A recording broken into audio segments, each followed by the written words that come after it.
Hi, morning guys. Welcome to Knitting Expat Podcast. Today is the 31st of March. It's a Thursday and this is episode 55. So welcome. Thank you for joining me today. My name is Mina. I'll be your host. If this is your first time tuning in, thank you so much. I normally film and upload on Wednesdays. But this week I was traveling and I'll talk more about that later. But for that reason I'm filming today. So yes, today's Thursday and I'm finally back in Bahrain. As you can see, I am back in my craft room.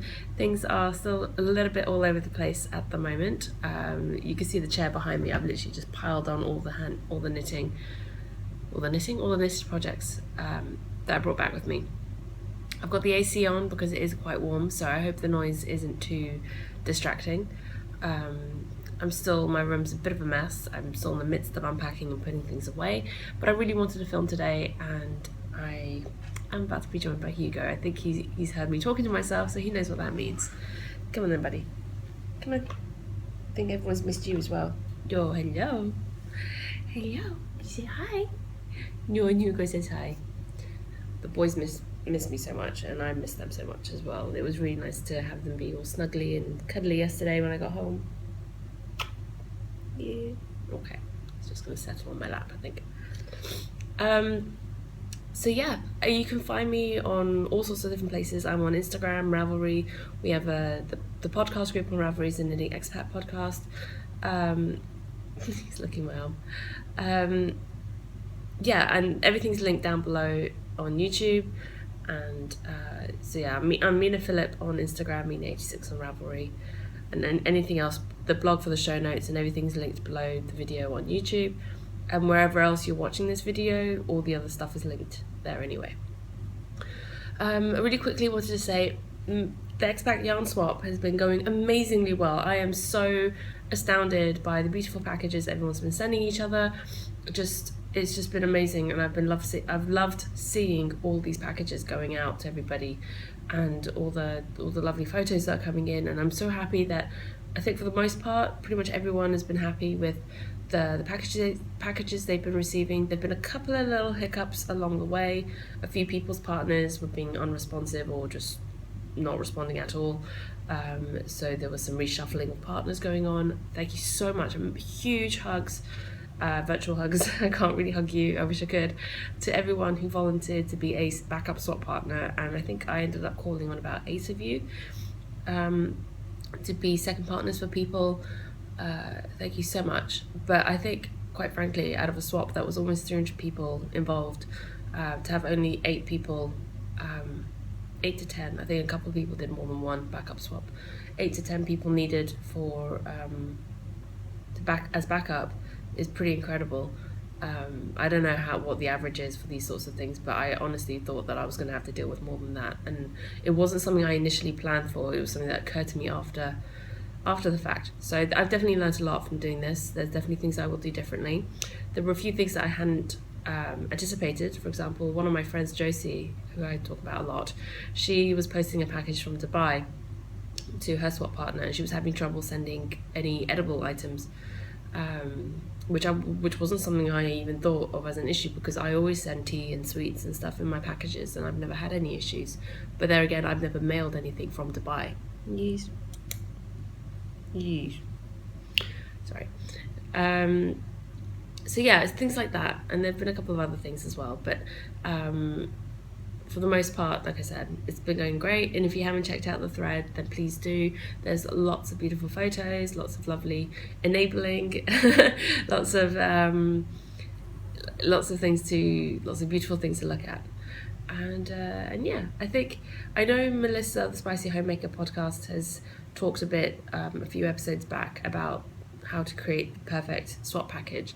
And I think what I might do at some point in the future, definitely not this week and probably not next week, but at some point in the future, what I might do is I might film a short video just talking through some of the things that I include in a swap package, as sort of, it's almost like a mental checklist. I don't always include the same things, but there are some things I always try to include, and maybe I'll just try and show you some of the things that I have. And because sometimes there are certain things that aren't always easily or readily available for me to get. If I do see something that I think, oh, that would be really nice for a swap package, I might pick up 2 or 3 and keep a couple as backup to use for other swaps in the future, or just for other things. It's just always nice to have a few things on hand if something comes up. Right, I'm going to skip over the podcasts for this week because honestly I am so far behind on my podcast. Sorry, I just need to make a note of something there. I'm so far behind on my podcast. I think I'm still about 40 episodes out from catching up. I did a lot of catching up at the airport on my way back, to be honest. I watched a lot of episodes then, but I still got a lot to catch up on, so I haven't really had a chance to check out any new ones recently. So I will be mentioning some podcasts during this episode, so those that I do mention you can find links for in the show notes, and I will earburn the podcasters in the episode thread. So yeah, so let's move on to finished objects, I guess. That should be where we get started. I'm just going to go in the order that I have them in my list here. They're not necessarily in the order that they were finished in, but actually this is the most recent finished object. I'm just calling them vanilla smash up socks. They are this is what they look like. And the yarn is by Goth Heart Creations, who is Ellie of the FO and Die podcast. Another really fun podcast to watch. Thank you, Hugo. I just finished these yesterday. So I did finish the toes yesterday. So these are unblocked. They still need to be washed and blocked. As you can probably tell, this one is much more saturated than this one. They came from the same yarn, same ball. Just one comes from the beginning and one comes from halfway through. So you can tell with this. I find this happens pretty much with every indie dyed skein of yarn, especially ones that are dyed variegated or speckled like this. That one half of the skein is more saturated with colours than the other half, which to be honest doesn't really bother me that much. I think it's part of the beauty of hand-dyed yarns. There's some interesting pooling going on. It's creating almost like a spiraled striped effect, and that happens on both socks, which is great. This is some of the leftovers. I had not that much left over actually. I did use a fair amount, so I was really happy with that. Yeah, Hugo? Where you went? His head is just out of shot. There it is. But yeah, so that's that. I really liked it, and I think I finally figured out my perfect way of doing a German short row heel. So that's one side. So you can see there. It's the line of the heel, and then on the other side as well. Now, I don't have a Fishlip's Kiss heel sock handy to show you the difference, but they look pretty similar.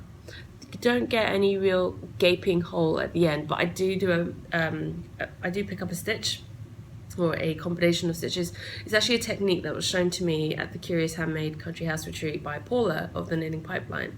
She, it was a tip that she gave everyone one evening when we were there, and I wanted to try it out, and as soon as I tried it out, I fell in love with it. So yeah, so that's what I've been doing on my socks ever since, whether I do the Fishlip's Kiss heel or German short row. I find I will still get a hole on my Fishlip's Kiss heel if I don't pick up a stitch, but I really like this technique, and it's what I'll be doing going forward. It doesn't take that much time. It really isn't cumbersome at all. I find it's actually really easy to do, and yeah, and I think I will be including it in my patterns going forward. I really liked how it worked. So that's my, oh, sorry, I forgot to mention the colourway for this yarn is called Christmas Smash Up. It was actually one of Ellie's Christmas colourways, although I don't really think it's a particularly Christmassy yarn. Like, it doesn't scream Christmas when you look at it, so it's fine for any time of the year, really. Not that Christmas yarn is only for Christmas, but you know what I mean. So that's those.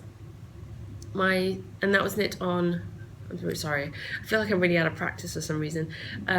I knit these on 2.25mm high sharps, and I used Mina's vanilla, Mina's 2 at a time cuff down sock pattern, which is basically the template I use for all of my socks. Second finished object I have was knit out of some wool barn yarn, and this is her twist sock base in the Pebble Beach colourway. And yeah, it's beautiful neutral background with soft speckles of like blues and greys and tans, sort of basically beachy colours. And this is what they look like. It's really funny because again, you have the whole one sock is clearly more saturated than the other. They kind of even out a little bit more on the foot, but you can definitely tell this sock has more of the colour than this sock. But it's not a problem. And the reason why I'm only showing you the back is because this is another design pair of socks. Again, I did the German short row heel on this one. Really liking how this heel's working out. So yeah. I really love the density of this sock as well. This yarn is her twist sock base. I'm not sure if I mentioned that. But it's beautifully, it's got beautiful stitch definition. And it's really sort of squishy to the touch. It's definitely a plumper, more rounded sock yarn, whereas this one is definitely one of the skinnier sock yarns that I've knit with. Nothing wrong with it.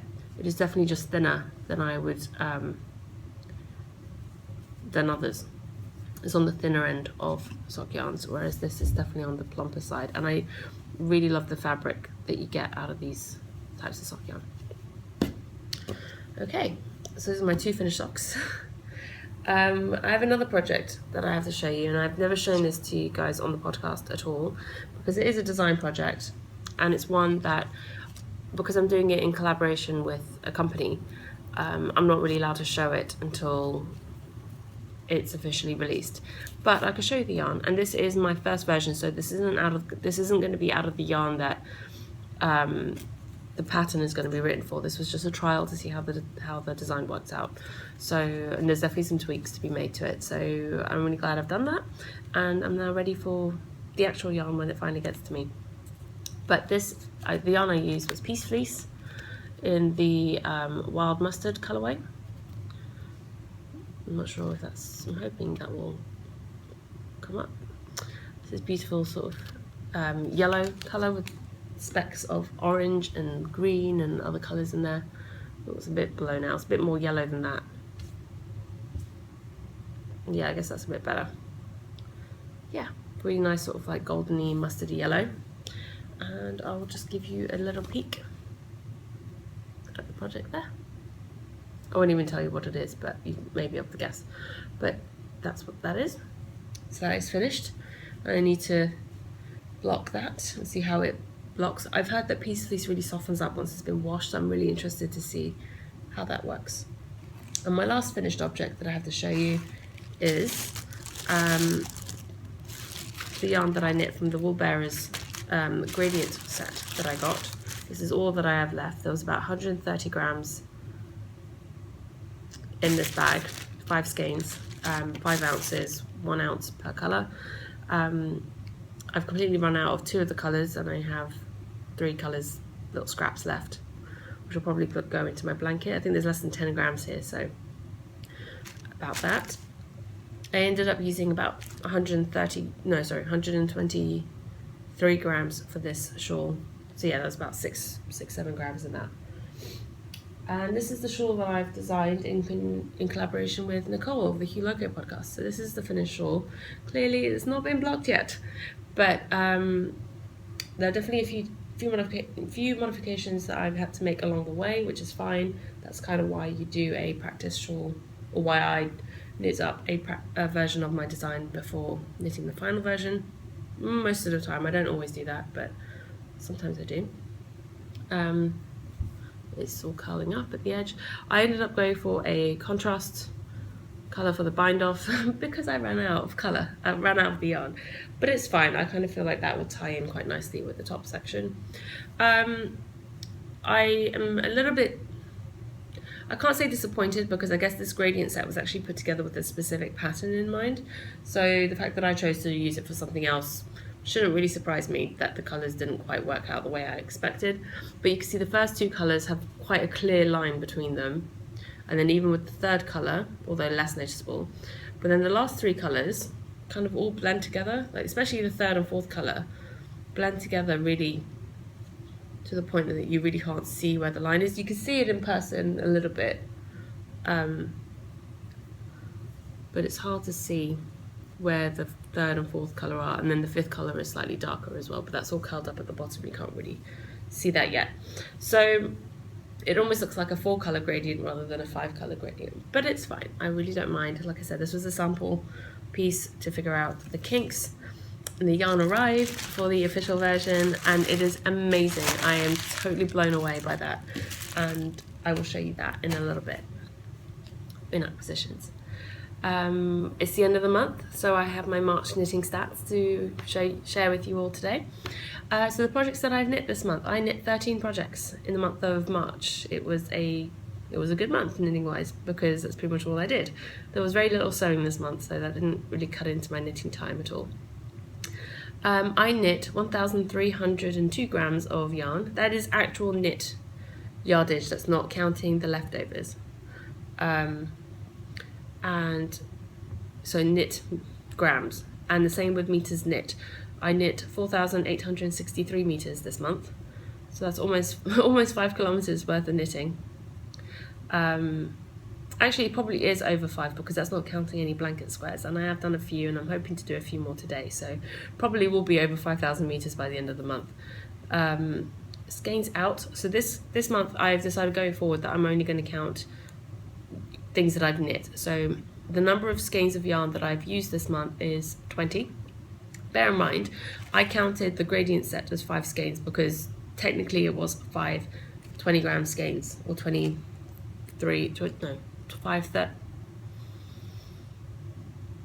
quarter skeins of yarn. So they were 25 grams each, roughly. But I counted them in my stash as 5 skeins, so when they go out, they count as 5 skeins. That's kind of what I'm doing. Whatever I count it as in my stash is what it counts as when it's knit up. And then I don't count the leftovers as being part of my stash, because they go to my scrap blanket, and then for swaps and stuff. So the meterage that I knit from my scraps and weight only gets counted in the meters knit and grams knit section, not in skeins in or out. Hope that makes some sense. So skeins out 20, skeins in, ridiculous. Absolutely ridiculous. Honestly, I haven't even sat down to count how many skeins have come into my stash this month. I will do, because I'm still in the process, I said, of unpacking. So ridiculous is all I'm going to say at that point. We will leave it at that. I will come back to you with a final number on that one probably next week. I'm almost afraid to find out myself, to be honest. Anyway, so this month I said I knit 13 projects, so that's 1 shawl, 1 cowl, which I guess I kind of just gave away what that design project was. It doesn't really matter. 1 cardigan and 10 pairs of socks. It's not too bad, not too bad. And the 10 pairs of socks takes my yearly total up to 47 pairs of socks so far this year. Bear in mind I did knit 35 pairs in January, so that really is just skewing their numbers right now. But I think I'm well on my way to hitting 50 pairs of socks for this year, which was my goal. Yeah, so we will see how far I get on that one, how many I managed to knit. And as for works in progress, well, I don't actually have any works in progress on my needles right now, other than my Cozy Memories blanket. For the last couple of months, I've kind of cleared all my needles at the end of each month, and I've really been liking doing that. Obviously at the end of January I finished knitting all the socks. At the end of February I finished knitting all my projects 1 or 2 days before the end of the month, and it was really nice because I spent the last couple of days of the month just winding yarn for new projects, updating my knitting journal, working on my Cozy Memories blanket, and I think that's kind of what I'd like to do going forward. Start and finish as many projects as I can in the month. I mean, if I don't manage to do it every month, I'm not going to kill myself over it. I'm not going to, I'm not going to stress about it too much. But it is just nice. Like when I finished the pair of socks yesterday, I could have started another pair of socks. I could have started a different project. But I was like, no, I'm not going to. I'm just going to relax. I'm going to enjoy it. I'm going to update my knitting journal because that needed to be updated. And I'm going to add a few squares to my blanket. And it's nice, I think, to start a new month with a fresh set of projects. I think maybe it's just me. So this is where I am on my blanket, adding squares here. I think last I had shown you I had knit up to this one, and I added this square and these 2 squares. Okay, Hugo is not liking the blanket. So this one is Madeline Tosh Merino Light in Candlewick. This one is some yarn by Lame de Lune yarns, and this was naturally dyed with basil. and I use this for the second version of my Across the Pond shawl. And this is Madeline Tosh Merino Light in Lolita. So these three you might recognise. And this one is Baroque Vintage. Right, he's off. These three you might recognise I used for my exploration station, along with the Turn colourway, which will be the next colour I add in this corner. But also I use these three for my squishy shawl, the Molle shawl. The Molle. Sorry, I still can't get the pronunciation quite right. So I refer to it as the squishy shawl all the time. So for those of you having trouble pronouncing it, I really don't mind. So you might recognise it from that. And then I still have a little bit left to go to fill in this section. So what I think I've decided to do, because I was thinking about this last night. Okay, before I get to that, I should quickly say that I use 49 stitches for my squares, so 24, one middle stitch and 24. And then I do a centered double decrease, which gives you this lovely defined ridge down the front. And then I purl that decrease on the wrong side row. That's what the wrong side looks like. Now, I know Lara from the Fun Knits was saying that people don't usually show the reverse side of their blankets, but so for those of you who are interested, this is what the back side of my blanket looks like. It just has a lot. It's just got all of these. They look like seams, I guess, on the inside from where I picked up stitches, which I really don't mind. I kind of think it looks good. I like that. I'm quite happy with how my blanket looks on the wrong side. I do not have any qualms about it. And this is the right side again. So the way my blanket is at the moment, and you're not going to be able to see it all, but it's 10 squares wide this way, and it's going to be 16 squares long this way once I finish this column of 3 that I'm knitting up. And this at the moment is long enough for me and big enough for me to use as a blanket, pretty much to cover me from my shoulders down to my toes on the sofa. I actually had a nap yesterday and this was the blanket I ended up using. I'll talk more about that later. So it was when I woke up from my nap that I was thinking to myself, well, do I really need to make it as big as I had planned to make it? I was going to do it 20 squares by 20 squares, which would make this pretty huge.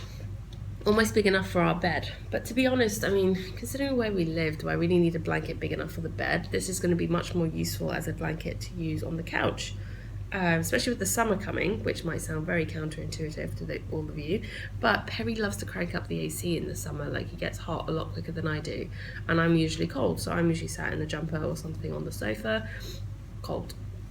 So I think this would be really nice if I do it as a lap-sized blanket. So I think what I'm going to do is I'm going to finish up this row. So that's another 16 squares to add on to there. And then I think I will probably add another three rows up. So 3 rows of 16 squares, just to make it slightly wider than it is at the moment. I mean, it's wide enough to cover me, but I think 3 more rows will just give it a little bit extra nice width on that. And then I think I might call it done for this blanket. Obviously I'll probably start another one straight after, because I have, if you can't see, two giant tote bags, not giant, but 2 tote bags full of mini skeins. So there's no way I am not going to be knitting another one of these. But yeah, so that is the plan, I think. And I am not entirely sure what I'm going to do for finishing. If I am going to, I may or may not do a border, because if I do a border, then that's it, it's done. But if I don't do a border, then there's always the potential that I could come back and add to it later in the future, if I decide I want to make it bigger for whatever reason. So, and I quite like the idea of that, of not finishing it completely and just leaving it like that, because I think it's fine. I think these edges are fine. I don't think there's anything wrong with it. It's a little bit bumpy, but I mean, it's a lap blanket that I'm going to use at home. It's not, if it was a gift, then yes, I would definitely finish it, because it's a gift. I'm probably not going to add to that. But as a blanket that I'm just going to use at home, I think I will keep it as it is. And yeah, and hopefully, so now my goal is to get this blanket finished by the end of May. because I started this blanket in June last year, June 10th, I believe it was. I've got it written down somewhere. June 10th. So it'd be really fun if I could get this blanket finished in a year. It'd be really awesome, actually, if I could. So yeah. I figured I need to add... Oh, I did the maths on it yesterday, but it's less than 100. Way less than 100, more like 50 or something like that I need to add to it now. So I think that's doable. I think it should be fine. So yeah, we will see how that goes. So like I said, this is all I have for works in progress at the moment because it's the end of the month and I haven't cast on anything new. But there will be a whole host of new projects going onto the needles soon. But I guess I'll talk more about that when I start them. I'm going to take a quick break here and get set up. I'm going to show you acquisitions next, actually. I normally do acquisitions later in the episode, but a lot of the acquisitions that I have to show you are also going to be prizes, which is the next section normally, which is the cows and giveaways. So I'm going to do acquisitions first, and then I will do Knitalongs and giveaways news, and then move on to questions and answers. I have rather than a question for you guys this week, I have more of a thought for the week, as it were. And then just do the other bit shop news. Got an update coming up soon. Woohoo! Finally got an update going. So excited about that. And then we can review. I realise I probably should have run through the format for this week earlier, but hey ho. Right, so I'll be back. Right, I'm back. So, few things first. This was something I meant to show you guys last week, but never quite got round to. Look, it's my first little mini skein of handspun that I'd made, me, which is, I know, sounds really weird, but so yeah, while I was at the Curious Handmade Country House retreat, the very lovely Susan, who is Kismet on Ravelry and Instagram. I think on Instagram there's something else after her name, but if you find the picture where I post this, I tag her in it. And yeah, she was very sweet, and she came over from the US, and she brought a couple of spindles with her, and she offered to show me how to spin using a drop spindle. So that's what I did. Kind of. Sorry, I got a fuzzy bit. But yeah, so this is just a single ply. No plying happened here. Super kinky, twisty. I have no idea what's going on. Yarn going on there, which is really fun. So yeah, there's two different fibres in here. The purple one was a really sticky fibre, and the blue-green one was much more easier to draft, I found. Still lots of like overplied kinky bits in there, but it was super fun, and it's definitely something I could see myself getting into. It's just not something I really want to get into right now, because quite frankly, just don't have time for another hobby in my life right now. I don't have time for another obsession, and it's something I know, and I was talking to the ladies there about it. I'm not going to be happy with a spindle. I'm going to want a wheel, and the logistics of trying to get a wheel over here and fibre and all. No, just I'm drawing the line. I'm drawing the line. But this was really fun. I'm not sure what I'm going to do with it. I might just sit like this for a while, but we will see. It was really fun. The other thing, when Perry was in New York, Sarah from the Reluctant Sisters podcast, I had said a few things to her previously for the last time that I went in January to pick up from her, and one of the things didn't arrive in time, so she held on to it and posted it to Perry when he was there. And Adrian, who had knit my Across the Pond shawl who's her sister, they podcast together, she'd used some Wollonvine in the Enjoy the Silence colourway for her Across the Pond shawl. So when she heard that I had none left from my Enjoy the Silence skein that I used for my hoodie shawl cardigan, she sent me a little mini skein from hers, so I'd have a skein of this yarn in my blanket. So thank you so much, Adrian. That was so sweet and so thoughtful of you. I really appreciate it. And yeah, now I get a little skein of Enjoy the Silence, which I have to say is probably one of my favourite colours that Kristen does. Kristen, who is of Wollonvine Yarns, who does the Orgasm podcast. So yes, Kristen, this is definitely one of my favourites of your colourways ever. Really, really fun. Purple and green, why do you think I like it so much? I am so predictable. Another thing I wanted to show you, this is one that I picked up in London. If you've seen Katie of Inside Number 23's recent podcasts, you'll have seen this already. But I was out shopping with my mum. It was one of the first days I was in London, and I saw this, and I was like, oh, mine. And then I saw there was only one more, and I was like, okay, well, I have to get that for Katie, because I know out of all the other people I know in the world, she will truly appreciate it. It was a pug notebook, and on the inside, all the pugs. You guys probably know by now I am kind of obsessed with pugs. It's just a blank notebook. Just the inside pages have the cute pug print on the inside, and there's a couple more pugs on the back. They're so adorable. Perry and I would love to have a pug. Honestly, we would love to have a pug, and we probably will have a pug at some point in our lives, just not while we're living in the Middle East. Pugs, I don't know if you know much about pugs, but if you don't, pugs have difficulty regulating their body temperature. They can overheat and they can get cold. They don't really, they can't regulate their body temperatures themselves. So in the summer here, it would be way too hot for them. It would be dangerous. They wouldn't be able to go outside very much. And it's just not really fun. And plus we travel so much, it would not be fun for the dog. It would not be fair to have a dog with the amount of time that we're away. I mean, I feel guilty enough as it is leading the cats every time that we go away, but the cats are a lot more self-reliant. They don't really need us around as much as dogs do. As long as someone comes by, feeds them, cleans up after them, and like plays with them a little bit, they're fine, because they sleep for most of the day. Whereas a dog would probably need a lot more attention. Does need a lot more attention, needs to be walked and all that sort of stuff. So it's just the kind of commitment that we're not in a position yet to be able to do. But it is something that we would love to do at some point in the future. So in the meantime, I just buy all the pug things.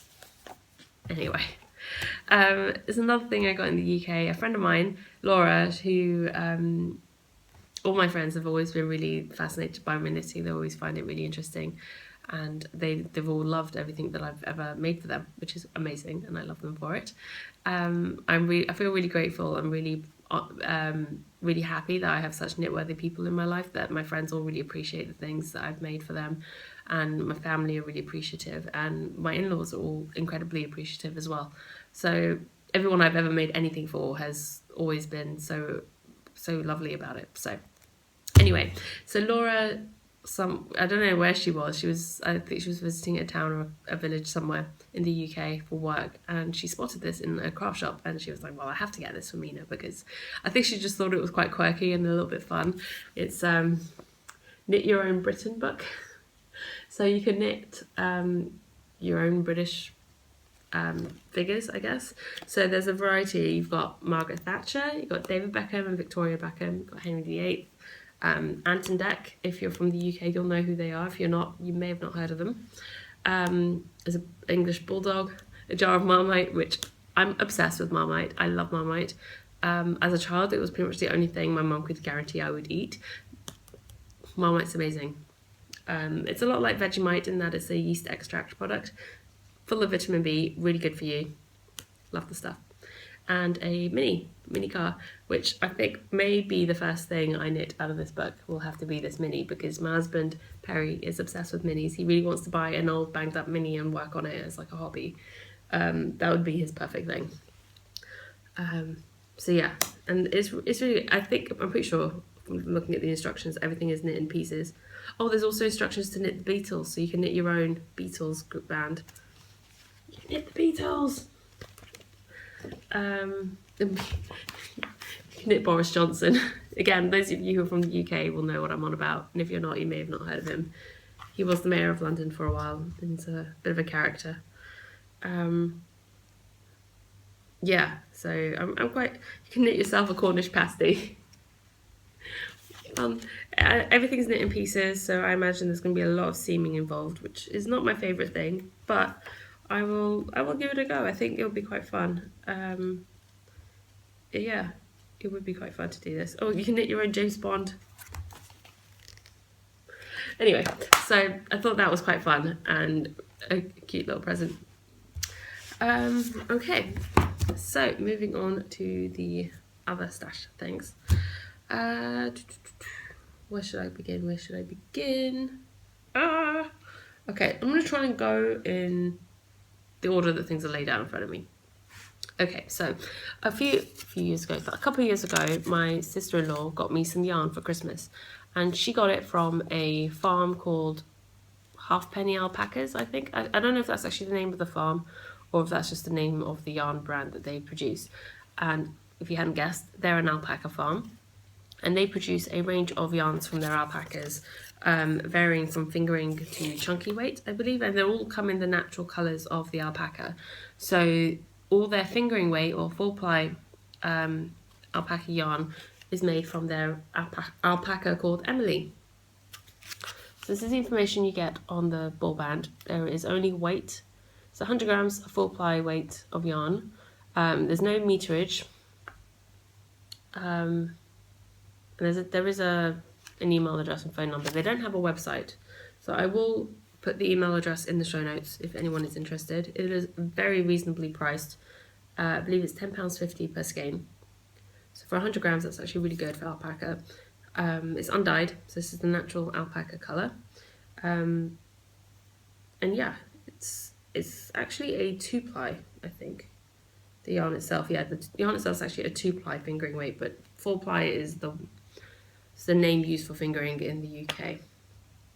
And yeah, it's about, I'd say it's probably around 350 to 400 meters, probably more around the 400 yard mark per ball. Like I said, there's no meterage on this, but I have used this for a project before, and the project called for 800 meters, and I had to bust into a third skein just for the end of it. So I think there's probably just under 400 meters in each of these. And yeah, so I think, if I'm not mistaken, I've got my list here, so let me just double check. I want to get this right. One of these, along with a bag, and I'll show you later properly, but one of these is going to be a prize for the Expat Yarn Knitalong, which, like I said, I'll talk more about that in a minute. Sorry, the ribbon was coming undone.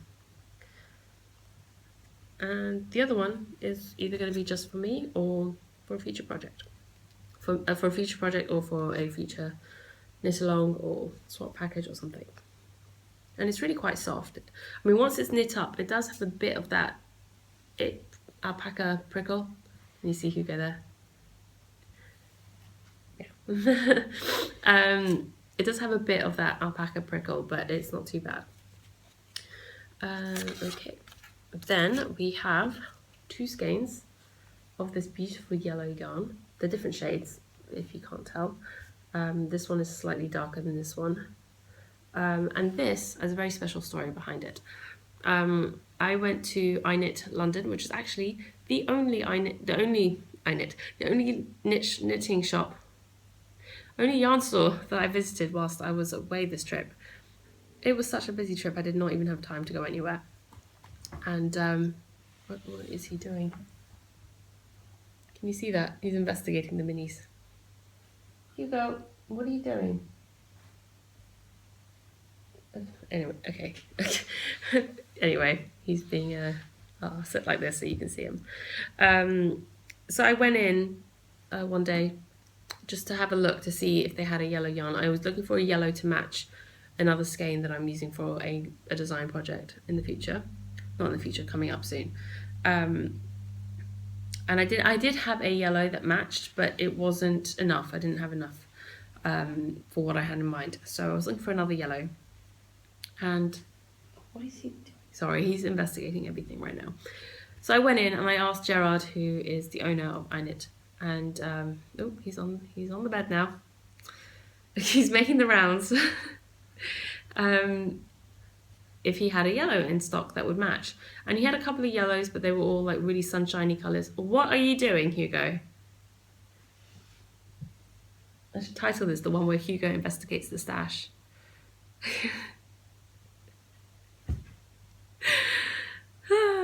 What am I going to do with him? Thankfully, he's not, I don't have to worry he's not going to terrorise my yarn. Watch as he now starts to like whack things off the shelf or something, now that I've said that. Anyway, so I asked him if he had some yellow in stock, and he didn't have anything that was the right shade of yellow. Everything was a little bit too bright, and I was looking for more of a golden yellow. So he turned around and he said, "Oh, I can dye something up for you." And I was like, wow, that is so kind of you. That is so amazing. I had not gotten, he dyes yarn, if you hadn't guessed. I have bought some of his yarn before and I've knit with his yarn before, and it's really good stuff. But I hadn't gone in with the intention of asking him to dye me anything.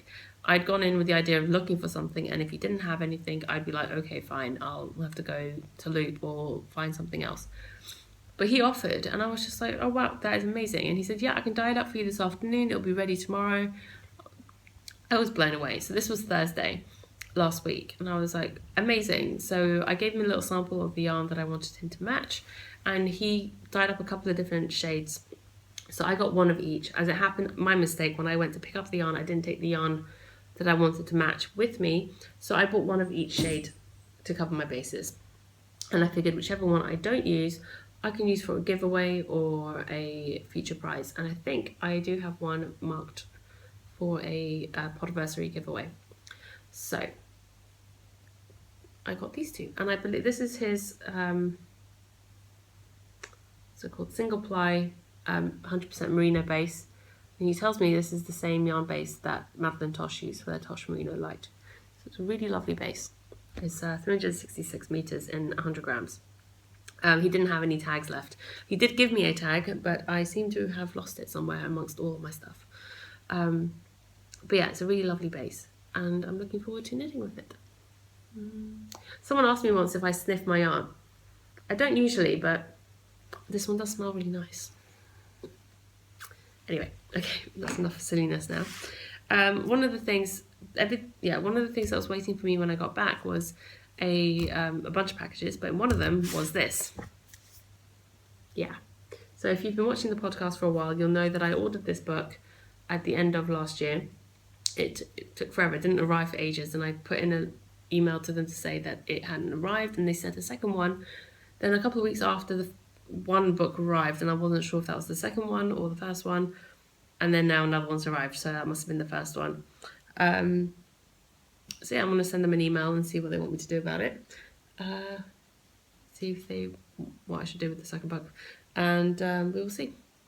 We'll see what happens with that. That was something I wasn't expecting, because I was pretty sure that first one had gotten lost.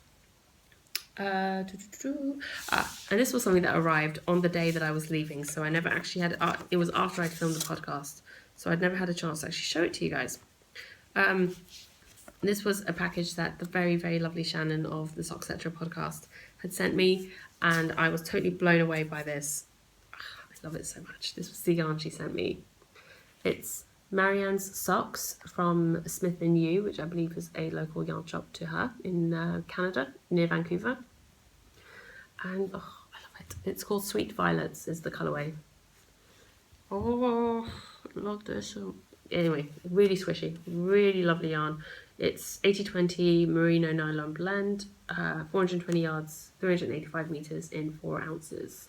It's about 115 grams, so really nice sizable skein.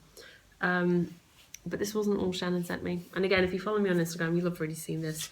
But she sent me the most amazing watercolour painting that she did from a screenshot that I posted to Instagram a while ago of me squishing some Jill Draper yarn to my face.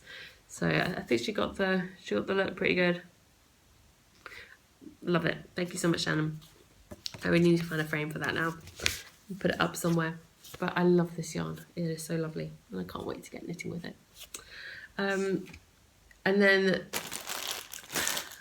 I had a very lovely package arrive from another Shannon, but she's a dyer behind Inspirational Yarns Etsy shop, which I will link. There's sprinkling. Inspirational Yarns Etsy shop on Etsy, if that makes sense.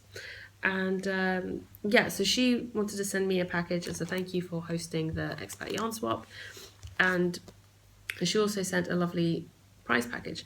The reason I hadn't shown this to you sooner was because she'd also sent some of the same things to her swap partner, so I didn't want to show it on the podcast to ruin the surprise.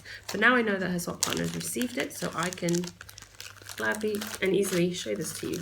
So I'm just trying to take all the bits out of plastic bags so I can show it to you. Right, so first things first, as always with pretty much all swap packages now, there is tea involved. There are a few different flavours in there, but I haven't taken it out of the package. she sent me a lovely card, which I think, if I'm not mistaken, let me just double check. I think this card is from where she lives, or around where she lives. It's very lovely. And if I'm not mistaken, yeah. And she sent this very sweet, where is it? It's a mint and lemon moth repellent herb sachet, which smells incredible. It smells like just mint and lemon. It's beautiful. It smells really lovely. She also sent this needle case and thread catcher, which I thought was fun. There's a little tapestry needle in there as well. So that's really cool for if you're on the go, for trimming your ends, and if you don't have anywhere to throw it away, you can just pop it in there for later. That's really fun. I actually really like that. I hadn't opened this actually until just now. So that's really fun. I like that a lot. Oh, this is all of her information. It's like a bookmark. And on the back is a conversion chart for yarn and needles, which is really good, really handy to have around. Then she sent me the most beautiful little project bag. How cute is this? It's a wedge bottom drawstring project bag. It's very sturdy. It's been interfaced, but it's not too thick either. And really cute little kitty cats. Look at that one. So cute. It's a lazy kitty. There's all sorts of cute cats on there. And there's also a kitty cat stitch marker hanging off there as well. And then she also sent me some yarn. How beautiful is this yarn? I love it. And it smells like the mint and lemon moth repellent. And this is called Budgie Brights. It's her 4-ply, 85% superwash BFL, 15% Donegal net, 400 meters and 100 grams. I love it. I love the greens. I love the tweed. I've still to knit myself a pair of tweed socks. I have a couple of skeins of tweed yarn now. I really need to get going on knitting a pair of tweed socks. And this is beautiful. Love it so much. So thank you so much, Shannon. That was so sweet of you. And I think these go together quite nicely. But she also sent something for you guys. So let me just try and get a little bit organized here. Sorry, I am surrounded by things and more things. Never a bad thing, I think, but still. This is the package for you guys. I'm not gonna open, well, okay, I will open it. So I won't take everything out of all the packaging here, but she's also sent you guys some tea. There's also another needle holder and thread catcher in there.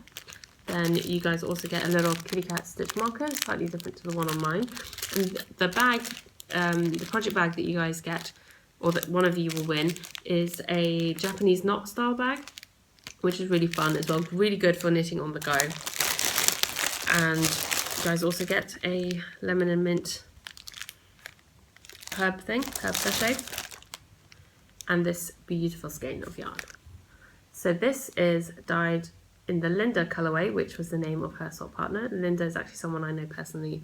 This particular Linda is also someone I know personally, which is lovely. And this yarn is so soft. This is her 4-ply, 80% superwash merino, 10% cashmere, and 10% nylon. So it's 400 meters and 100 grams, and it is super soft and super squishy. And this would make either some very luxurious socks or a very fun variegated shawl. Basically, whatever you make out of this would be beautiful. So this is going to be a prize for the Expat yarn Knitalong, considering that Shannon took part in the Expat yarn swap. Thought it was only fitting to use her donation for a prize for that Knitalong. I am running out of countertop space. Say countertop, but desk space. Okay, then some of the other packages that were waiting for me when I got back. Another lovely viewer of the podcast wanted to send me a little something for organising the swap. And I don't actually expect anyone to do these sorts of things. So hearing from you guys and getting these sorts of messages are always incredibly surprising and very touching. So she sent me 2 project bags actually. And I don't know if she wants me to mention her name. name is Carol. I think I can say that much. I won't say her Ravelry name or anything else. But the first project bag she sent me is this one, which is beautiful. Yarn balls and knitting needles. It's quite a large size. It's got a little progress keeper stitch marker on here that says, you can't really see it, but it says follow your heart, which is very sweet. It's a zipper pull, it's just attached to the zipper. It's really lovely, thick. I think she's used like fusible fleece or like quilt batting for interfacing this. And it's beautifully finished. The inside is some black and white polka dots. Really lovely. Good size, wide bottom. I'm not sure if Carol has a Etsy shop. If she does, she hasn't mentioned it at all. But this is really nicely made. And I hope she didn't just send me one. She sent me two. So the second bag she sent me is this beautiful thing. How fun are those colours? And if you couldn't tell, this is actually pieced and quilted, which is beautiful. And I love the sort of the gold on these squares are actually metallic. So it's the same on the front and back. Got a lovely good sturdy handle. It's got a feather zipper pull on this one. And the inside of this one is already open. The inside of this one has this beautiful sort of swirl fabric, which is also on the outside of these squares. And this one is really interesting. The bottom isn't as wide as the other one, not a problem, but it has not just one pocket, but it has two pockets on the inside, like stacked together, which is really interesting. Well, for one thing, I've never had a project bag with pocket before, and I've never had one with pockets like that before. So I thought that was quite interesting. So yeah, I'm not sure which one yet, but one of these is likely to be a prize for one of the upcoming prize requiring giveaways and Knitalongs stuff, which I'll talk more about later. But so thank you so much, Carol, for that. That was so sweet and generous of you. I will have a hard time deciding which one I'm going to keep and which one I will give away. She says she doesn't actually say that one is for a giveaway in her note. She says, I hope you like them, and a few other things. But so yeah, but I think I will want to use one for a giveaway just because I want to share the love and share the generosity with everybody. Then I was contacted by the very lovely Michelle. Just making sure there's everything in it. Yeah, very lovely Michelle from Maple Moose Fibres. This is her card, Maple Moose Fibres, with a cute little moose stitch marker, which I love. I first heard of Michelle actually from the Wool Gathering podcast. Natasha and Meredith have spoken about her and have some of her bags. So when Michelle got in touch with me about doing a bag swap, and I was like, great, let's do that. And so she sent me some tea. Oh, there's another one. Some more tea there. And basically, she picked a bag from the fabrics that I had. I believe she picked flamingos. And I picked one of her bags that she had, and I picked the sloths because I love this print. I've seen it around quite a bit. A few different people, bag makers have made bags from this print, and I've just never been able to get one. And then I saw Michelle had one of these in her shop, and I was like, it's mine, it's coming home with me. And I love that print on the inside as well. It's really fun. I love this fabric, and I love her little moose tags there as well. It's really fun. It's really lightly interfaced, so it's very squishable, which is good for like putting in a handbag or whatever, taking around. It's got a good little sturdy strap on there. But she also sent me some other little goodies, which I'm just going to take out very quickly and show you.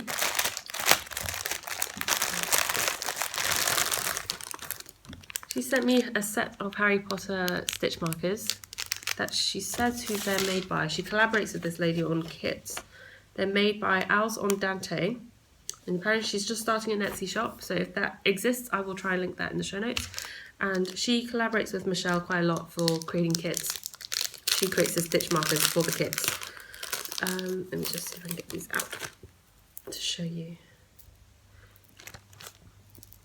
So it's a Harry Potter stitch marker set. So I believe you've got the different houses represented in the coloured beads, and then you've got one for the Deathly Hallows. I think that's what it is. She didn't actually say what the beads represented, but I'm assuming it's going to be the houses. The black would be for the black and yellow in Hufflepuff, I think. And then the rest is relatively self-explanatory. And she also sent me some minis. I recognise a few of them just from the colours. This is Turtle Pearls in the trench coat colourway, which I believe is the Burberry inspired colour. Really fun. There's some opal.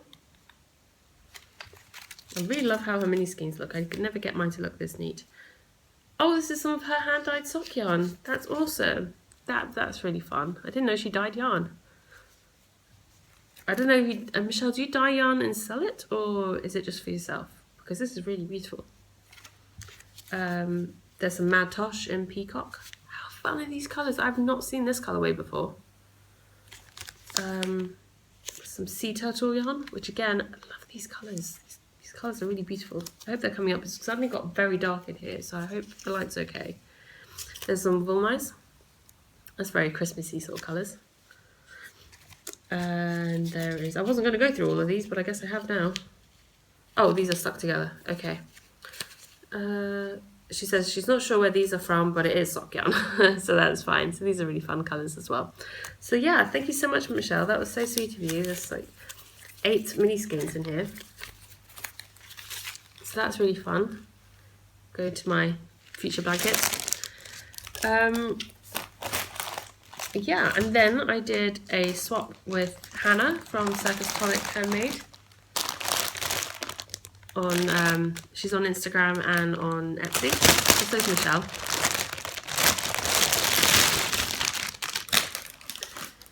It's going to be a real mess to clean up afterwards, but who cares, because this is fun. Circus Tonic Handmade. And yeah, we did a mini swap, and she also sent me some yarn. She's also sent me some tea in here. She sent me a whole host of mini skeins. Fun minis. One's come undone a little bit, but that's fine. This one though, this one really stuck out for me, and I wonder why, but it did, and I loved it, and I had to look to see which colourway that was. And that is, she's thoughtfully labelled all of them, Mad Tosh sock in Plumtree. Again, another Madeline Tosh colourway I've never seen before. I love that. I want a whole skein of that. I want it. Anyway, there's some really beautiful colours and yarns in here. Yeah, I'm not going to run through all of this. We're going to be sat here forever otherwise. But yeah, some really interesting yarns in there. Some that I've never used before. But Hannah also sent me some of her yarn to try out. One is going to be for a design, one of the sock designs that I'm working on, and the other one is going to be for a giveaway. How beautiful are these yarns? This is just her. These are both on her Revelry sock base, 4-ply fingering, 80% Australian superwash merino, 20% nylon, 409 yards in 100 grams. Oh my god, this is so soft. This is the softest. This has to be the softest superwash merino nylon that I've ever felt. I'm sorry if you can hear that. It's people screaming outside. Anyway. This is the softest superwash merino nylon I've ever felt, to the point where like this one has cashmere in it and they're about as soft as each other. Like that's how soft this is. It's beautiful. I want a jumper knit out of this yarn. It is so soft. So this one, I should tell you what the colorways are. This one is White Browed Wood Swallow. So it's really beautifully. Oh, and I should also say all of her yarns are named after Australian birds, I believe. So this is the White Browed Wood Swallow. It's really beautifully speckled with purples. There's some grey in there. Yeah, it's just really beautiful. There's some bits of, there's more colour in there somewhere that I can't see. But yeah, it's just beautiful. Yeah, there's more colours on the inside. It's very softly speckled on a mostly neutral base, which I really like the effect of that. And this one is called Spangled Drongo, which I just love the name of that. Spangled Drongo. It sounds very Australian for some reason in my mind. But it's a very beautiful sort of blue-grey. And she was right. She said on her note that these two would work really well together and they would look beautiful together in a shawl. I think these would look lovely in a shawl together. Yeah, in a 2-colour shawl. But one is a giveaway. One I will be using for a design. Like I said, I haven't decided which will be which yet. I need to sit down and figure that one out. But one of these will go to one of you lucky winners. one of you lucky viewers rather. Although I think I'll probably host the giveaway for one of these on Instagram, because I've not done an Instagram giveaway before, and I have hit over 5,000 followers on Instagram, which is incredible and insane. So I kind of feel like I want to do a giveaway on there as a thank you for everyone on that. Okay, I'm going to take a quick break, clear up a bit. I have one more acquisition to show you, so I will come back and show that in a second. Alright, so I'm back, and this last bit of acquisition that I have to show you is one that I am like just totally blown away by. It is just, words fail. It is so wonderful. I was expecting a package from Nicole of the Hugo podcast. As you know, the two of us are now working together on a design collaboration, and so she was sending the yarn for it. And I was expecting the yarn for the shawl and maybe one other skein, because she had mentioned before that she wanted to send me a skein of yarn for socks and stuff. So I thought maybe two, I thought 2, possibly 3 at most. No. Nicole sent me like all the yarn. No, I'm kidding. She sent me 6 skeins of her yarn. How amazing is that? I just want to spit it up to my face. I'm not sure if you heard that. This is my ultimate yarn face.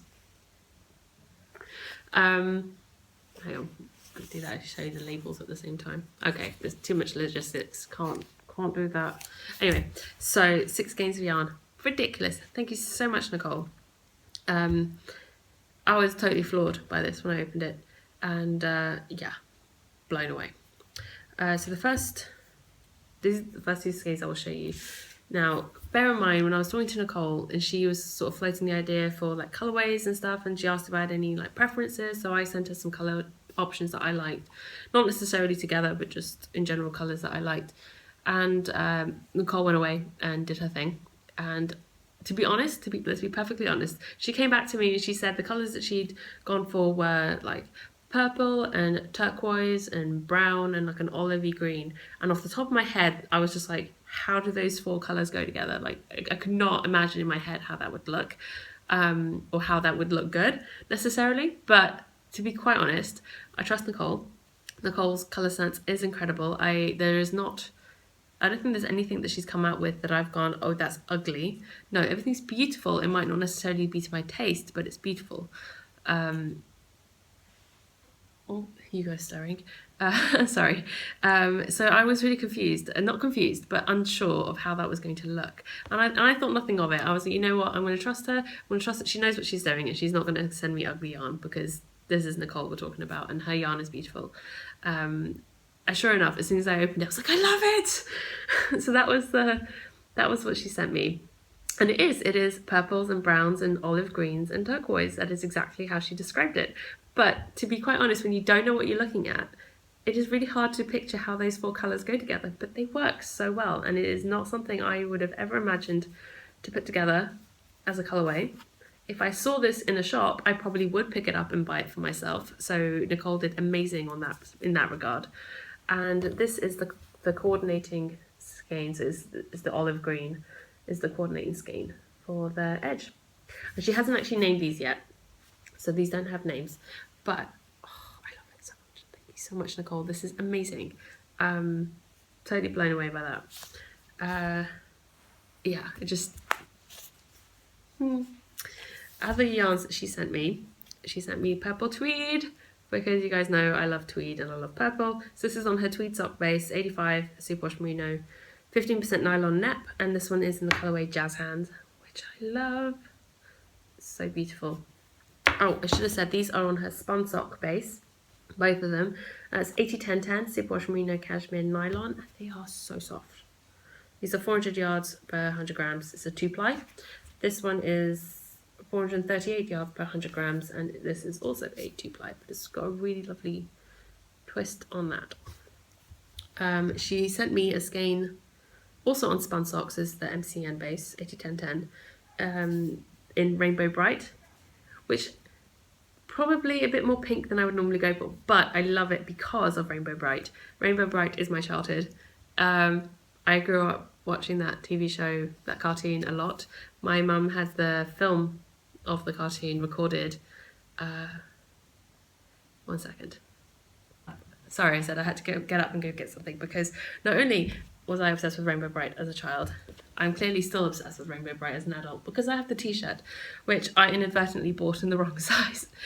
I bought this years ago, actually. My mum gave it to me recently. I bought it off eBay, I think, and I thought I'd ordered a sized, like a UK 10-12, which is pretty much my size of my upper body.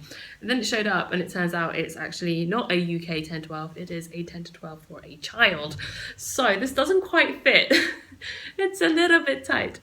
It's actually, you know what, it does fit. What's tight is this damn neckline. It is too tiny for my neck.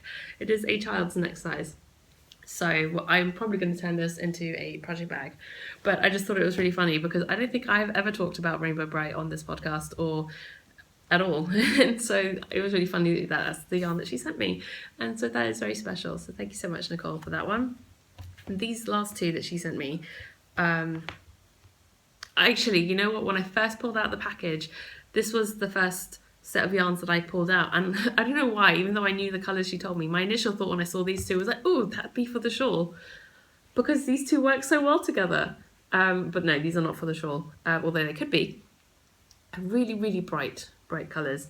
So this one is her Lucky Charm colourway on Phyllis sock. It's 80/20 merino nylon, 400 yards and 100 grams, and this one is Glitz sock. So this one has 75 superwash merino 20 nylon, 5 stellina. Although the stellina is very subtle, which actually is how I like my stellina. I'm not a fan of overly shiny yarn. There's nothing wrong with it, just again, not my cup of tea. And this one is in the radioactive colourway, and that is radioactively bright.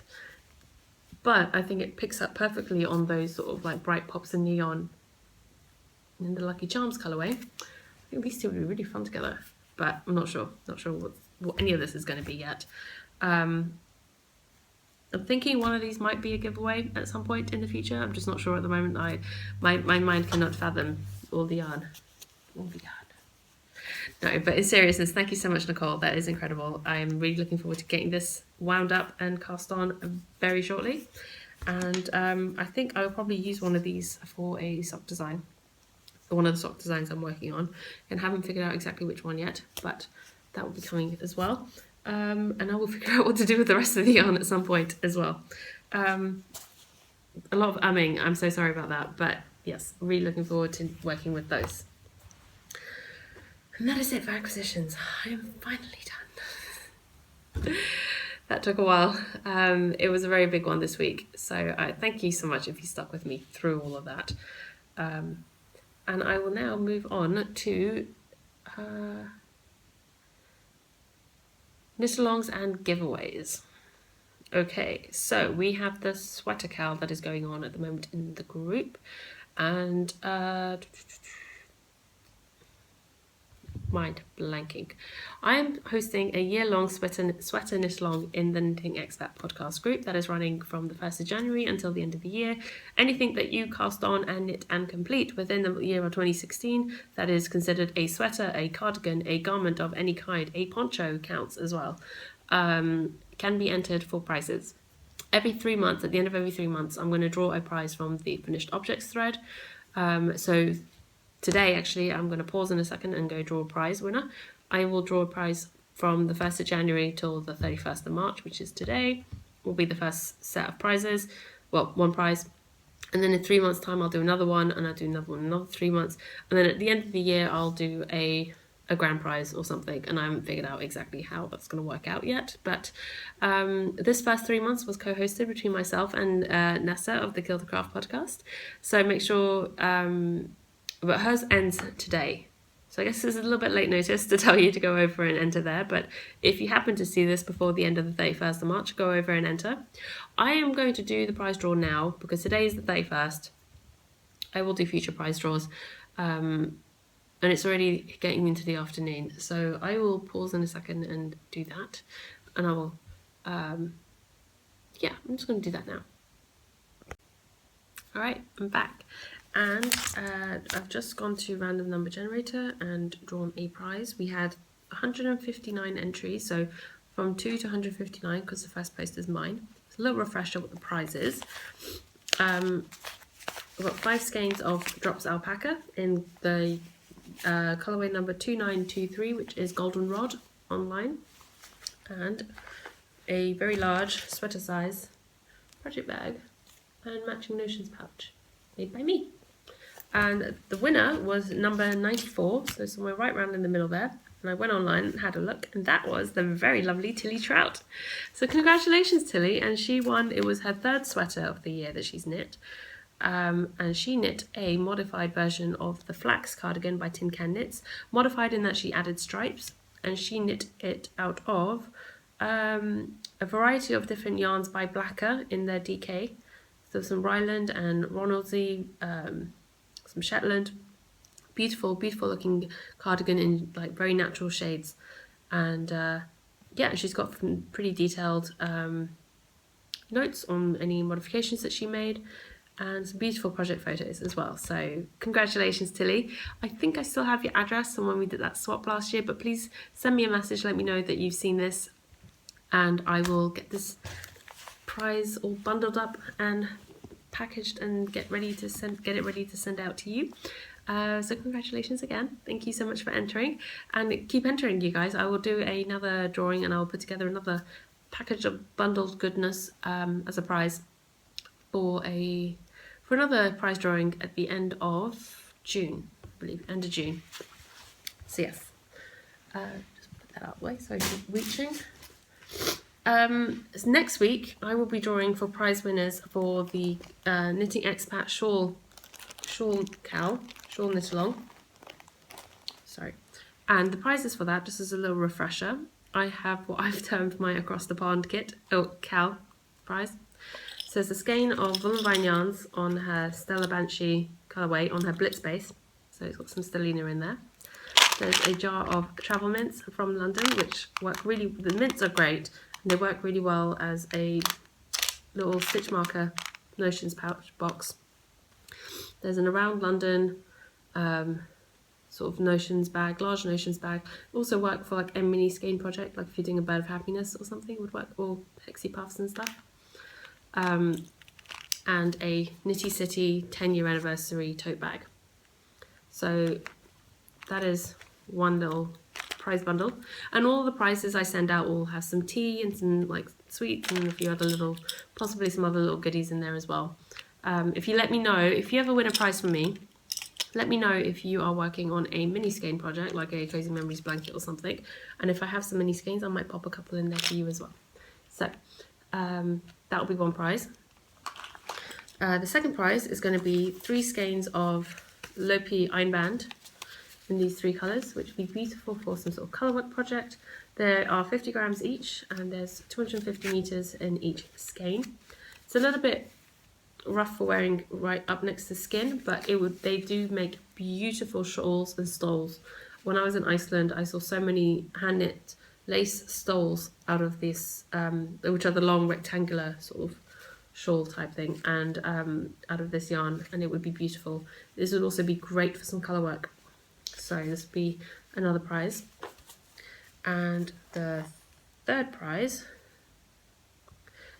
here we go, is this beautiful skein of Purpley Awesomeness from Invades Etsy shop. She's based out of Germany.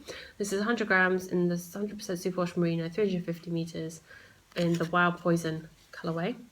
And I'm going to pair that with this Mina Makes project bag because I think they go so well together. So that's the third prize. And the fourth prize is going to be your choice, or the winner's choice, of a skein of yarn from the Eternity Ranch Knits Etsy shop. And I showed you some of her yarn that she sent me a few weeks ago, which is beautiful as well. So, ooh, losing yarn everywhere. So that's that bundle of prizes that will be drawn for next week. Then I do have, one second. Sorry about that.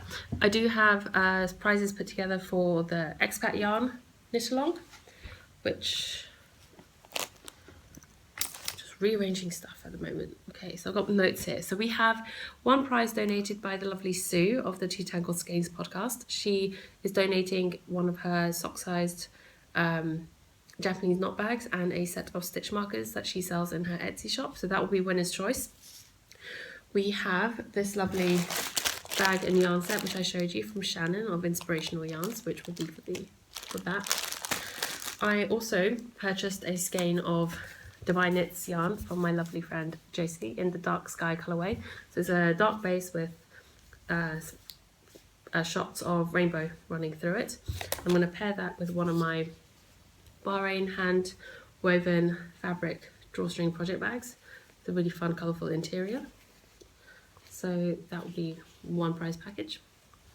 I was trying to keep with the theme of expat yarn, so I've realised actually most of the yarns that I have are from the UK that I'm personally giving away, and this one's from Dubai. And we have the project bag and prize from Sue, who's in Canada. I have one skein of this lovely alpaca yarn, Emily Alpaca, with a fox project bag, which I thought they kind of go quite nicely together. And I've decided that I am going to actually give both of these skeins away as a single prize. So this is Countess Ablaze in the lace weight, 800 meters per skein, because I figure that way it gives the winner, whoever has this yarn, more options for what they can do with this. You can either knit like a really large pie shawl or a really large lace shawl, something like the Even Star possibly, or you can either hold it double and maybe do a featherweight, or even hold it single and do a really lightweight cardigan. You have a lot more options than you have if you have both of these skeins, and I kind of feel like it's a shame to split them up. So as hard as it is, because I love this colour, I am going to be donating both of these as a prize, because I just think I think it'd be a shame to split these up. So that'd be another prize. So I think we are now up to 5 prizes. Yeah, five prizes for the Expat Yarn Knitalong. And information about that is going to start tomorrow, the 1st of April. It will run until the end of May. And the idea is to knit with yarn that is not from where you are. So if you live in the US, knit with yarn that's not from the US, that's either not been produced in the US and not been dyed in the US. Or if you're from the UK, knit with yarn that's not from the UK. Basically, it's self-explanatory. You knit with yarn that is not from where you are. And it should be quite easy for everyone to do this, whether or not you took part in the swap. If you took part in the swap, this is a really good opportunity to use the yarn that you've received in your swap packages. If you don't want to use that yarn, you don't have to use that yarn. You can use whatever yarn you want, as long as it is technically not from where you are. Whips will be allowed as long as you're not more than halfway finished with your project. Again, I'm not going to heavily police this, so please use your own discretion. Trying to think if there's anything else. Yeah, I think that's it. I think I've covered the prizes. If there's anyone else who wants to donate a prize, then please feel free to get in touch with me. Like I said, I've tried to keep the prizes to be things that are not necessarily easy for everyone to get. I know Countess Ablaze isn't always easy to get hold of. The By Knits yarn, she does have an online shop. You can purchase from her online, but I don't think she's updated for a while. So not necessarily easy for everyone to get hold of. And this is, if I hadn't heard about it from my sister-in-law, I wouldn't even know about this little farm that does alpaca. So something a little bit more unique in that respect. So that'll be really fun. I'm really looking forward to that. Then I will also be hosting a Podiversary giveaway. Finally doing a Podiversary giveaway and a 5,000 subscriber thank you giveaway. So for the 5,000 subscriber giveaway, I already showed you some of the prize package, but I'll give you a quick little recap. So there'll be this project bag, which is the drawstring project bag. Again, the fabric is hand woven in Bahrain, and I sewed up the project bag. There will be these 3 skeins of yarns from Italy. Sorry, the shawl pin got stuck into the yarn. Which is 100% extra fine merino, 165 meters, I believe, per 50 grams. And it's a relatively gender neutral color palette. Does it work? You can use these together or use them individually. That'll be fine. There's a lovely little notebook with the Vatican. It's just blank pages. Really good size little notebook. A handmade shawl pin, or you could use it for your hair if you wanted. I think that was actually the original intention, and I just said, ooh, shawl pin. And yeah, so that is the prize package. Also, I will be putting together a stitch marker from one of the glass sort of bead things that I picked up that I showed last week. Will also go with that as a prize. So that will be the 5,000 subscriber giveaway prize. I will start a thread for that. I have no idea what the prompt is going to be, and I will post that in the group, and that will run for 2 weeks. Run that for 2 weeks until the middle of April. The date and everything for that will be in the thread on the group. I just can't think off the top of my head what that will be. And then I will be having a Podiversary giveaway, and for that I have a number of prizes. I have 4 prizes for that. One is a pattern donated by the lovely Maureen of the Victorian Studio podcast. She's donated a pattern up to $10 of the winner's choice. So thank you so much for that, Maureen. We also have a copy of a 1-year 1-year subscription to Addicted to Sock Knitting e-zine, which I reviewed a couple of weeks back. That was also donated by the lovely Deborah, who runs the Addicted to Sock Knitting e-magazine. Then another prize I'm putting together is this little bundle. So the bag is by Herzblatt Regina of the Herzblatt Regina podcast. A set of stitch markers from Knitting in France, and this beautiful skein of Knitting a Love Song on her magical DK in the Sea Goddess colourway. So I think that would be a very lovely little prize bundle for somebody. And then the last one is a project bag by me. Again, this is some of that hand-woven fabric from Bahrain. Stitch markers from the lovely Knitting in France. And one of those lovely skeins that she gave to me to give away is the 55% alpaca, 25% wool, 20% nylon. And that will be another prize. So the prompt for the Podiversary giveaway, and I know what that one is going to be, what has been your favourite thing that you've seen on the podcast in this last year? Is there a favourite moment, favourite sort of topic, favourite finished object that I've shown? What's your highlight, I guess, of the podcast? Is it something that I do on a regular basis? What is it? What is your favourite thing about the podcast that you've been enjoying for the last year? Because I just want to keep this quite positive. My favourite thing has been you guys. It's just been being able to sit here and chat with you all each week, and I've just been loving it. So thank you for enabling me to do that. So yeah, I will post that. I'll post that thread in the group as well for the Podiversary giveaway, and I'll have the prompt in there, and that will also run for 2 weeks. So make sure you pop on over and enter into that. Okay, I'll take another quick break. I'm sorry this episode is in a lot of bits because I have a ridiculous amount of stuff to go through today, and I will be back with you with, I believe next up is questions and answers, so I'll be back with you soon. Right, so back now with questions and answers. I have 3 questions I'm going to answer this week. There are a couple more on the thread that I haven't, I'm just not going to answer yet. I'll answer next week. The first one is from Amy and Suggy, I think that's how it's said, on Ravelry. She says, I absolutely love your podcast and hearing about your travels and seeing videos from your travels. Thank you, that's so sweet. She says, I was wondering if there is anywhere you haven't been yet. Where have you been, and do you ever get nervous travelling to a new place? I'm so jealous of all the travelling you do. I would love to travel someday. My mum's side of the family is from Italy. I would love to go there. And thank you for sharing your videos and experience. You should definitely go to Italy. It is beautiful. You would love it. But as for travelling, I've been quite fortunate that I've been able to travel quite a lot. I have talked about this in the past. My husband and I are both very big on travelling. It's something that we prioritise a lot in our lives. It is something that we know we are fortunate enough to be able to do, and so we do it as much as we can. I personally, I sat down and counted again last night because I couldn't remember off the top of my head what the final number was, and I think I've got this right. I have been to 33 different countries and that's including the UK, like including Scotland and Wales as as the UK is one country, because it is, obviously. So yeah, I've been to 33 different countries, and mostly in Europe. I've travelled a lot around Europe. I have also travelled a lot around the Middle East since living here. But, I've been to Thailand, Japan, Hong Kong, Macau, but obviously US and Canada.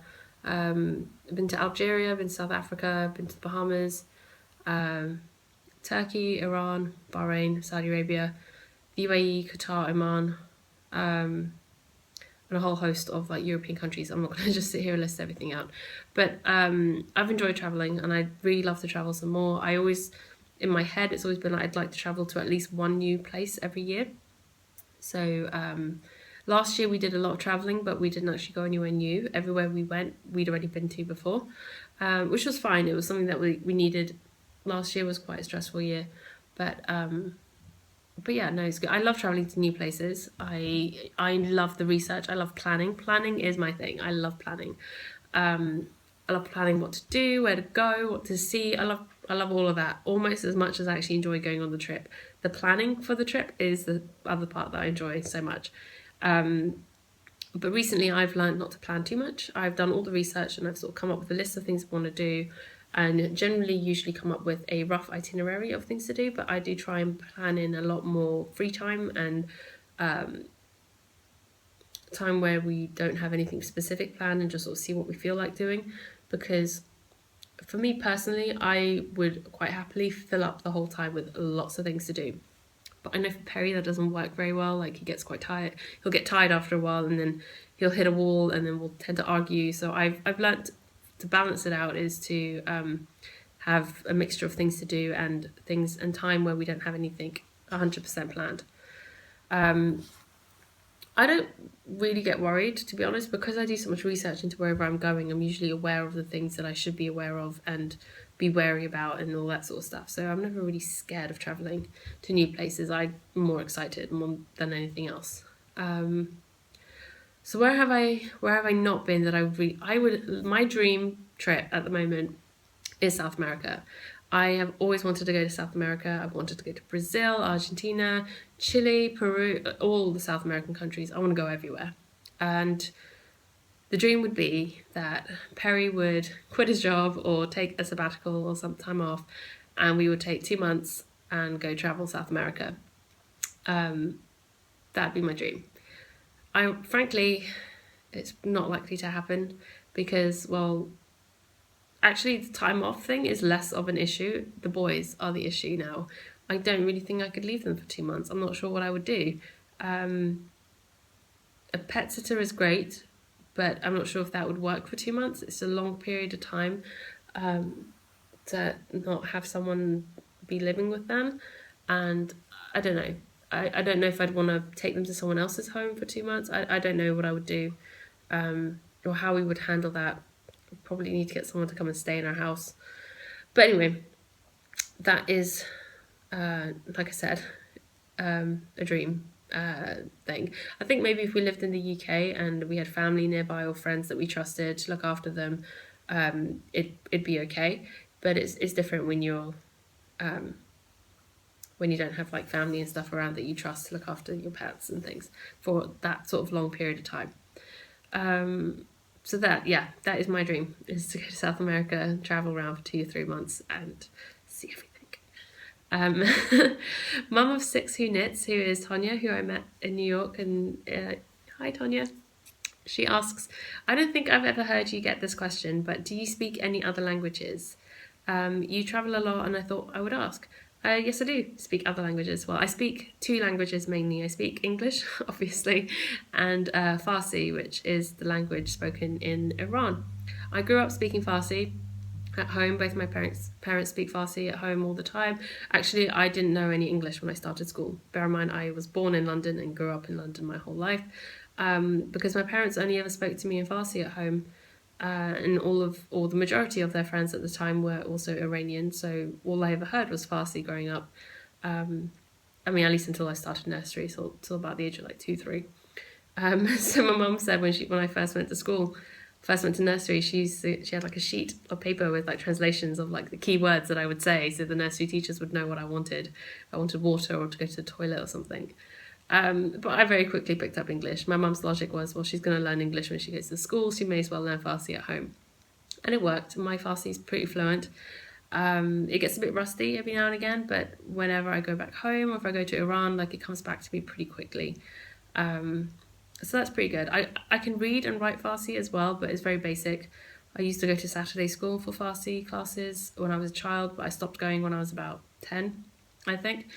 So my reading and writing abilities are pretty limited, but I think if I ever spent like a prolonged period of time in Iran, like just even a few weeks, that would probably come back to me quite quickly as well. I'd be able to pick that up quicker. Other languages, I have very basic knowledge of French, German and Spanish. I did French up to GCSE level, so up to about the age of 16 at school. I understand more than I can speak it. Same goes for Spanish and German, although I only studied those for one term each, or like 3 or 4 months each at school. But I find in general when I travel, I tend to pick up a few words here and there as I go around. So it's usually a greeting and like a yes, a no, a hello, how are you? Just the very basics. And anything specific to the trip, like if I need to know how to say something specifically, I will try to learn that. But I usually find I manage to get by okay. But it's fun. The language barrier doesn't really stop me from the whole travel experience. I find that as long as you try to make an effort, people appreciate that. So I do try and learn a few phrases whenever I'm going somewhere that speaks a language I don't speak. And the last question I have to answer is from Joanne Can Knit. She asks, I was wondering if after I block a knitted item and found a glaring mistake, could I rip it out and knit it over again and have the object look presentable? I don't see why not. Are you talking, so I'm going to answer this question in two ways. One is that you find a mistake and you would just want to rip back to that mistake, fix it and knit the garment again. Which case, yes, I don't see why you can't do that. The yarn might be a little bit kinky because it's been blocked, but as long as you knit it again and reblock it, it should be fine. If you're talking about ripping it out entirely, like frogging the whole thing, again, yes, that should be fine. The only thing I would say is to skein the yarn up into a skein and soak it, and to get the kinks out and dry, and then re-cake it up and to re-knit it again so it's like fresh yarn. I've never had to do that, or I've never done that, so I'm not entirely sure how that works out, but I don't see any reason logically why that shouldn't be okay. Yeah, I don't really have a question for you guys this week. I have a bit of a thought for the week, I guess is probably the right way of phrasing it. So I was chatting with Tracy of the Grocery Girls podcast on Instagram last week, and she commented on one of my pictures about something, and we got to chatting back and forth on Instagram. And she was saying that she wanted to try the squishy shawl, my Le Moelle shawl. Le Moelle? I don't know why I decided to go for a French name because my French pronunciation is not the best. Anyway, she said she really liked the shawl and she really wanted to knit it, but she also said that she was scared of brioche. And that kind of got me going. I hear this all the time, people saying, and it's not just her, Tracy, I'm not trying to like pick on you or anything, it's just the most recent iteration of this occurring. And it's not just brioche either. I hear it all the time, people saying that they're scared of knitting a particular type of project or trying out a specific technique. The logic behind that just doesn't make any sense to me at all. There are so many things in life to be scared of and to be frightened about. Knitting really shouldn't be one of them. It's just knitting. That's all it is. It's just knitting. It's fun. It's meant to be enjoyable. It's meant to be relaxing. It's not meant to be stressful. It's not meant to be difficult. It's not meant to be scary. It's just knitting. It's not going to kill you. It's not going to come after you if you do something wrong. It's not going to tell you off. It's not going to shout at you. So I don't understand why people are scared of it. And it's only hard until you know how to do it. Something's only difficult until you know what you're doing, and then it's fine. I'm pretty sure everyone found the knit stitch and purl stitch difficult when they first started, but I'm assuming if you're a knitter, you know how to do that, so it's not difficult anymore, is it? So the logic is the same for anything else. When I first started knitting, and really for the first 6 to 8 months, I didn't use Ravelry. I didn't really know about Ravelry at the time. I used YouTube and just other websites I found through Google to download free patterns. I didn't really use forums, and it really wasn't until after 6 months or so that I really started going to the knitting group in Dubai more regularly.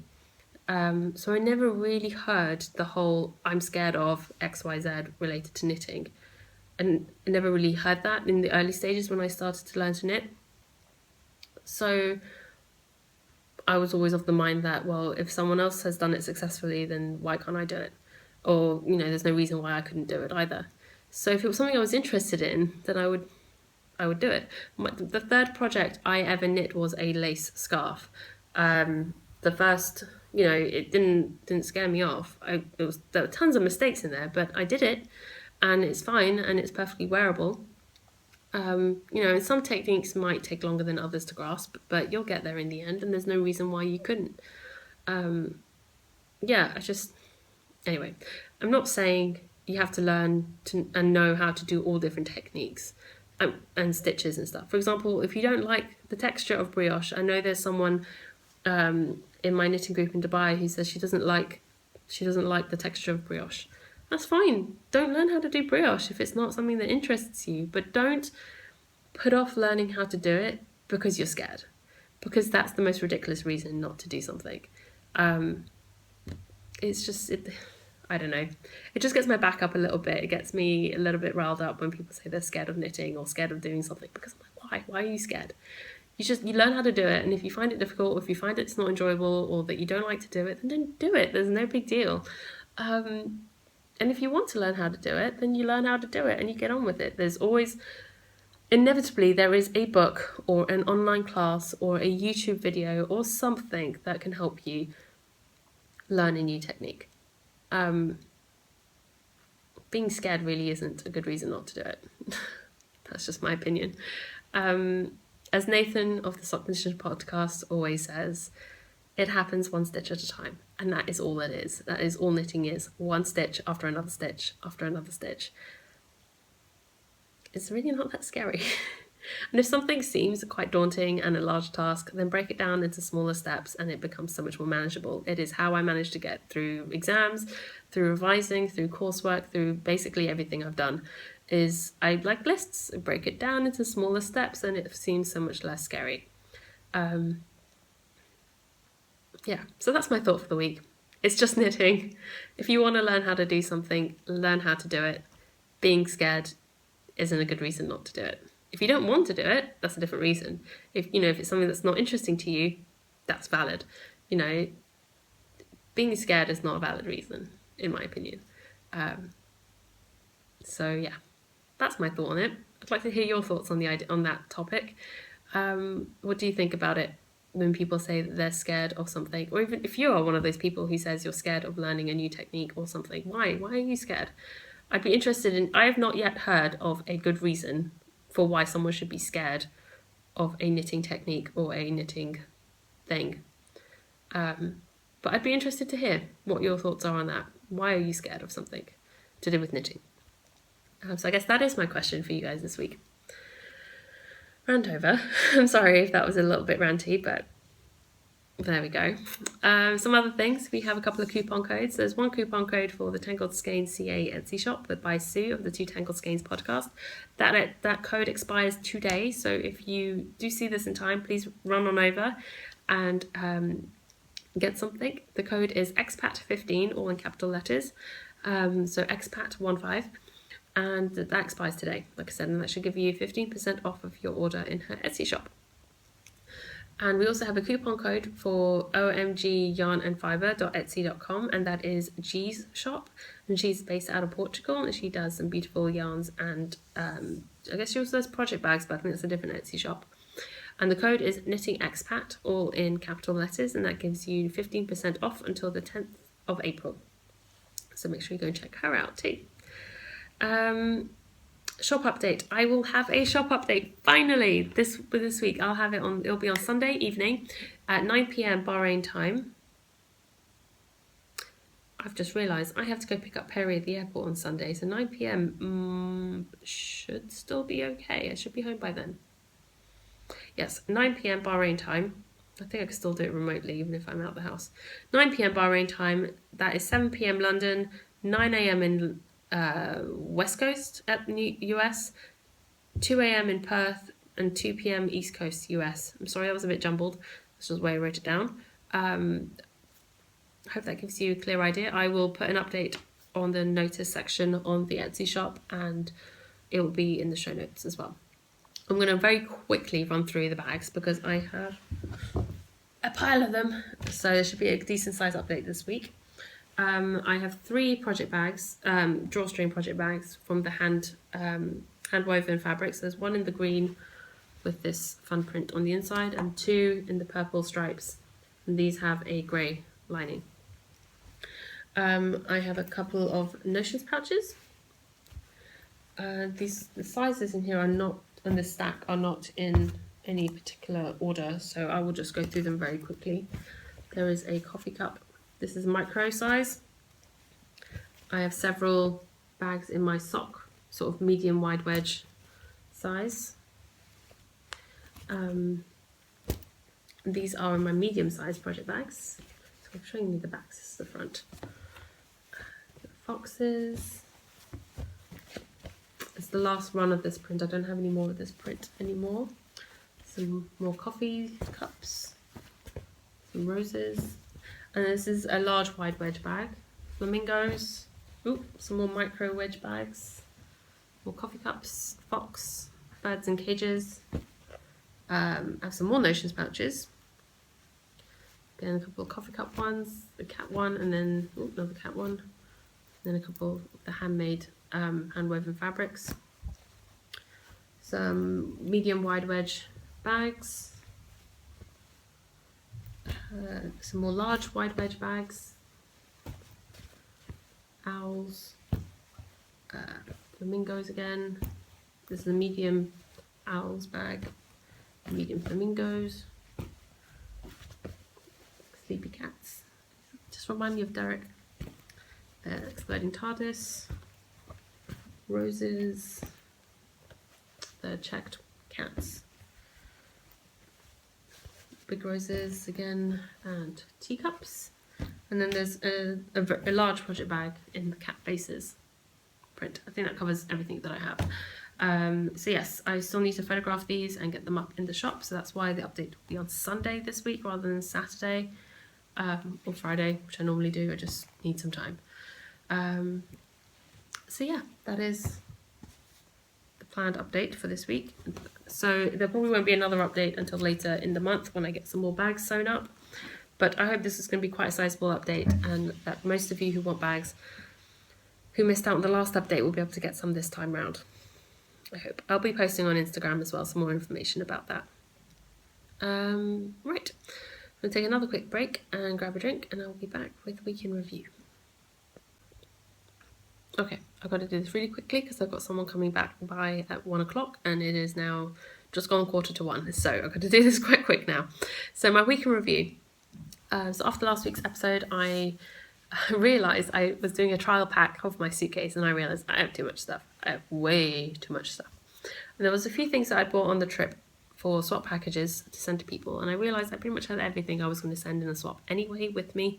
So I contacted those people and I got their addresses. I was like, can I please send your package now rather than waiting? Because I mean, to be honest, I don't think either of them knew I was sending them anything or planning to. I was like, I want to send you something, but I'm going to send it now while I'm in London because I have too much stuff and it won't fit in my suitcase. So if I can mail it to you now, it will save me some hassle. So thank you, and you know who you are. So hopefully you should be receiving those soon.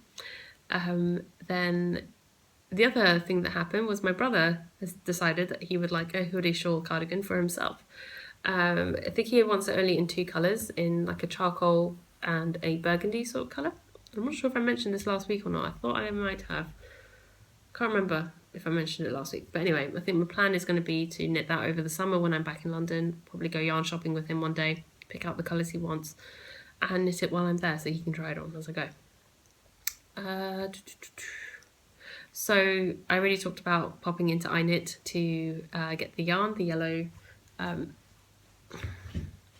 this yarn earlier, and I went to meet my mum afterwards. So the first day when I went in on the Thursday to get this, and Gerard offered to dye up some yarn for me, I left not having purchased anything else.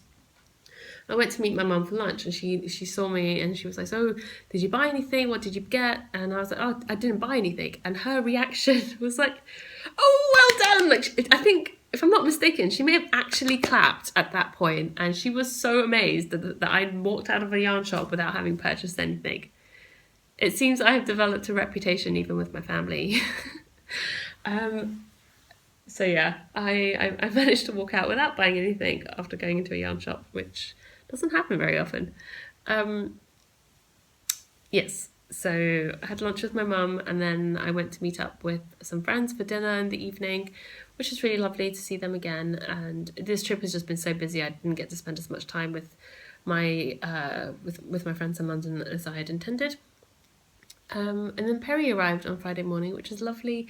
And my mum organised an Easter egg hunt in the back garden for me, Perry, my brother, and my dad, who also got involved. It was really funny, and it was really nice just to hang out and stuff. And yeah, we didn't really do much that Friday. I think we popped into Harrow for a little bit to get some stuff and just hung out really with my family. And then Saturday, sort of late morning, Perry and I headed off. My parents were going out to visit someone, and we headed off down south. We swung past Waterloo to pick up the yarn from iKnit in the morning, and then we headed down to Westmoreland, which is where Perry used to go to school, and we caught up with a couple of his friends. One of them had turned 30 and the other one had just had a baby, so we went by to see them and had lunch, had a couple of drinks and some food with them before we carried on down to Perry's parents. So it's kind of like on the way down south, we sort of stopped at a few places along the way, and we actually got to Perry's parents, and we were there alone that night. His parents were away the Friday, Saturday, and they got back Sunday, early afternoon, late morning. And so yes, the Saturday night was relatively laid back. We got some takeaway and watched House of Cards, which was good. I really liked how the series ended. It was a lot better than the last series in terms of ending. And yeah, and then Perry's parents came back on Sunday morning, or late morning, and we had a roast dinner, and yeah, just hung out. Just sat on the sofas and chat, and I knit, and it was great. I got to chat with Perry's sister about her wedding this summer, and she asked me to knit her a wedding shawl, which was amazing, and I'm really looking forward to that.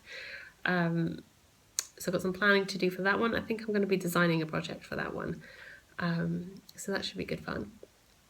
Then what else did we do? We went back up to London on Monday.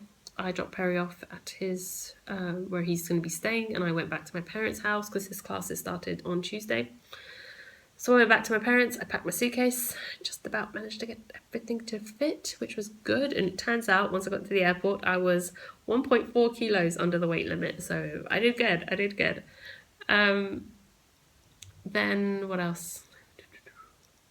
I'm just checking my notes, make sure. Yeah, so I headed home on Tuesday. Oh, I'm tired. Headed home on Tuesday. My flight was at 8:40 p.m.